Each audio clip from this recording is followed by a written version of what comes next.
que é chuva ácida? A chuva ácida é um fenômeno provocado pela emissão de gases poluentes à atmosfera, que, ao reagirem com a água, tornam-na ácida. Ela ocorre quando óxidos de enxofre e de nitrogênio lançados na atmosfera pela poluição reagem com a água das chuvas e geram ácidos. Ela é causada pela poluição atmosférica, principalmente por meio da queima de combustíveis fósseis em indústrias e em automóveis. O ser humano vem lançando uma grande quantidade de gases poluentes, como alguns óxidos. Naturalmente, a água da chuva já é ácida devido ao dióxido de carbono presente na atmosfera, o qual se dissolve na água formando o ácido carbônico.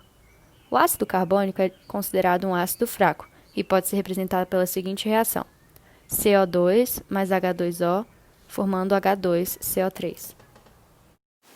Assim, o pH da chuva natural é 5,6. Abaixo de 5 é considerada ácida. O aumento da acidez da chuva ocorre devido ao aumento da concentração de óxidos de enxofre e nitrogênio. Queima de combustíveis fósseis para a geração de energia, há liberações dos óxidos de enxofre e nitrogênio na atmosfera, que são geralmente causados por veículos e indústrias. Esses óxidos reagem com a água, formando os ácidos sulfuroso, H2SO3, sulfúrico, H2SO4 e o ácido nítrico, HNO3. E a gente colocou como que ocorrem essas reações químicas. As reações do nitrogênio. O dióxido de nitrogênio ele é oxidado formando o trióxido de nitrogênio. O dióxido de nitrogênio mais o trióxido de nitrogênio formam um anidrito nítrico e o anidrito nítrico mais a água formam um ácido nítrico, que é um ácido forte, considerando a quantidade de oxigênios menos a quantidade de hidrogênios. Reações do enxofre. O dióxido de enxofre com a água forma um ácido sulfuroso, que é um ácido moderado. No entanto, o dióxido de enxofre pode sofrer oxidação na atmosfera, formando assim o trióxido de enxofre.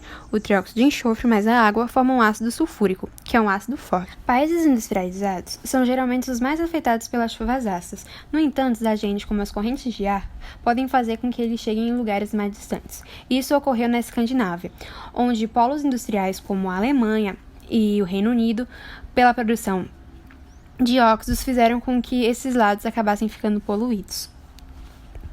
E também pode ocorrer chuvas naturalmente ácidas, liberadas por erupções vulcânicas, em regiões como o Alasca e a Nova Zelândia. E uma ocorrência de chuvas ácidas no Brasil foi no município do litoral de São Paulo, em Cubatão, onde destruiu uma grande vegetação na encosta da Serra do Mar, expondo o solo à erosão.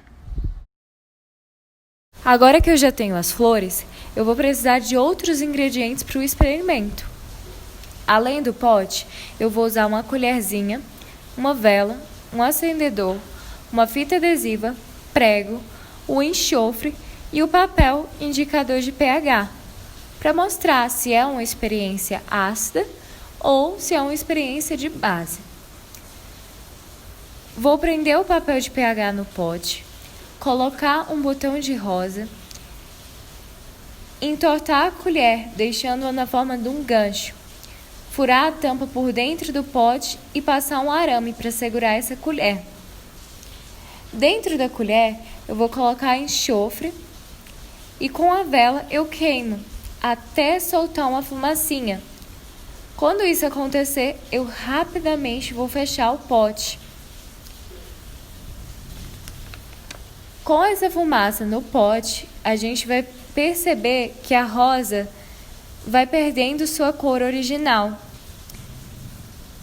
E o papel indicador de pH vai mudando a sua cor e indicando a acidez. Com isso, nós vamos ter o fenômeno da chuva ácida.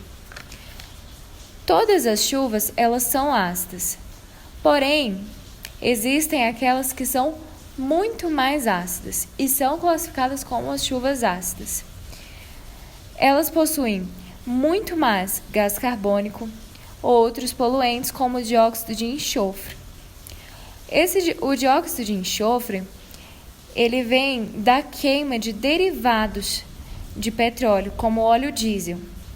O óleo diesel, ele tem a sua fórmula S e um número. Pode ser S50 e S10. O óleo diesel S50, ele indica que ele tem mais quantidade de enxofre, ou seja, ele é mais poluente do que o S10, que só tem 10 pacotinhos de enxofre. ele é menos poluente, então o S10. Entre algumas consequências da chuva ácida, a gente pode observar que em edifícios, em estátuas, em coisas de concreto mesmo, elas causam dano e vão corroendo literalmente esses materiais, e o dano é ainda maior e imensurável em florestas, principalmente em florestas que têm árvores mais altas, porque em contato com as folhas, ela vai abrindo buracos até retirar totalmente a folhagem daquelas árvores. E pode ser observado em algumas fotos onde a ocorrência de chuva ácida que não tem nenhuma folhagem. E isso em contato com o solo vai retirando os nutrientes até tornar o solo totalmente infértil. Então essas são algumas consequências dessa chuva. A chuva ácida ela tem bastante influência nos ambientes aquáticos pelo fato dela dificultar o desenvolvimento de diversos seres, principalmente dos fitoplânctons, os organismos na qual realizam a fotossíntese, restringindo aí a cadeia trófica. Os animais aquáticos eles não conseguem sobreviver em seus habitats quando o pH da água é alterado, se tornando ácido, assim eles acabam morrendo. A chuva ácida possui também uma grande influência na degradação de estruturas, como estátuas, monumentos, prédios, pois ela reage com o carbonato, que é o material presente no mármore.